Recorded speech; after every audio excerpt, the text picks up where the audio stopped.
When dating my mom, my dad was bringing her bread instead of flowers, for which he had to stand the long lines to get it. Georgia paid a heavy price for regaining its independence from the Soviet Union. In 1990s, there suddenly was no electricity, no running water, no natural gas in the houses.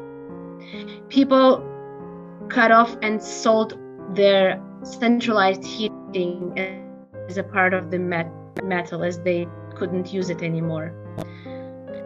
For that 1 hour that the electricity would occasionally come, people would disperse from the streets with screams of joy and rush to their homes where they could watch TV, wash their clothes, or iron it. Making my grandmother, by the way, very angry, because for that 1 hour, nobody would come to her store, which she was running throughout her life and which she was running in my childhood, with open doors in the winter or summer, cold or hot, with open doors.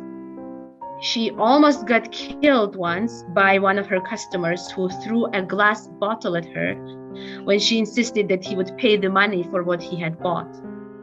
She was a survivor, not letting her husband in 1960s, who was a Soviet officer, to restation to Czechoslovakia, where they would have much better life.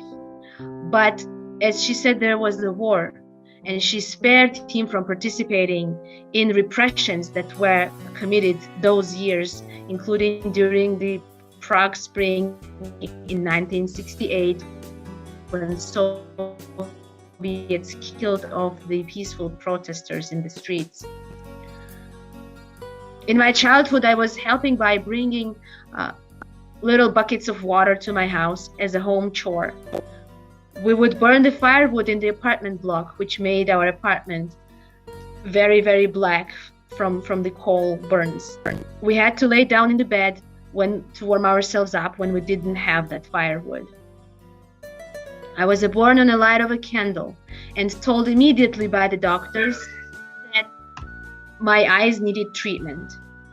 It was only the very privileged who had an opportunity then to go to Europe, the US, in West in general. Therefore, Russia seemed to be the only option for me to go and get the treatment at.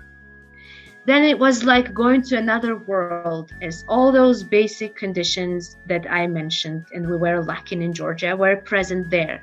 But Georgians were viewed as second-class people, so we had to hide that we were from Georgia. It was not so hard for me because I was native Russian speaker. But having always to think where to talk about home that you were missing and where not should not be the reality that any child is facing in this world today or any time.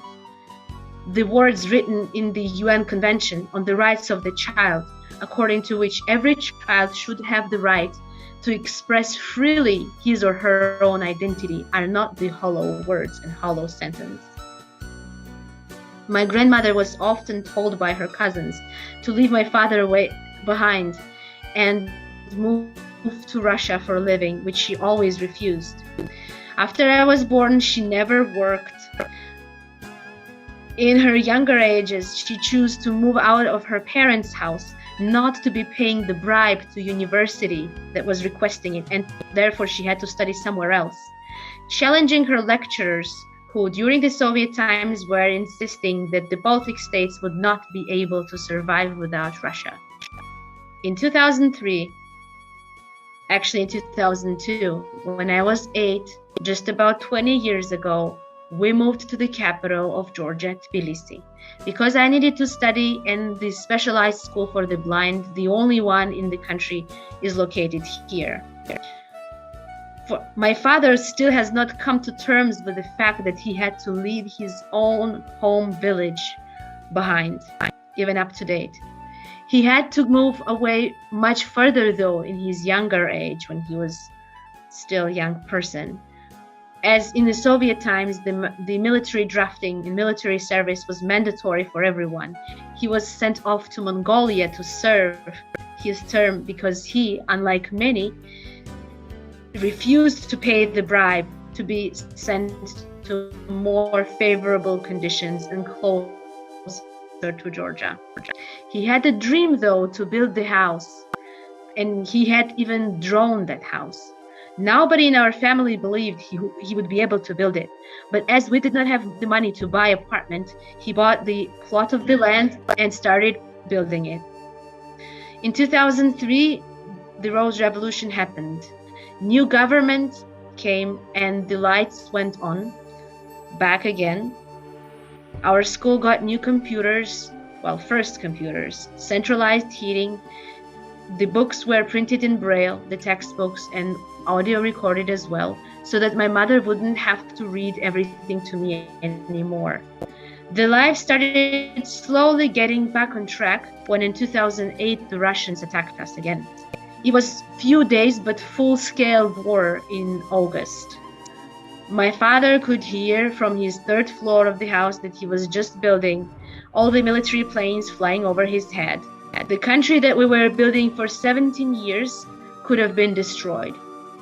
It was those days that I was imagining myself one day presenting Georgia and representing it in one of the international courts, bringing all the evidence of the crimes and injustice that had been done against it. I was also envisioning my country, in a country where everybody would be able to work, would have a job, and would have a house where they could rest on their own balconies after the working day. It took my father 7 years to finish up the house. I remember standing up in darkness on the terrace and thinking that I had, like my parents, create something and add some value in this country. All my childhood, I imagined myself fighting for basic values and rights and living in very modest and unprivileged conditions. Therefore, it took me a year of living in the US host family on an exchange program and seeing how they live to realize that having own house does not mean being rich, and it still is very normal. Few years later, one day I was returning from somewhere. It was sunset. My mother had come out of house to feed the cats. My father was also outside. We all four of us, my parents, my grandmother, gathered in front of this house, surrounded by our cats. And it struck me that the dream that I had for the whole country came true for my family.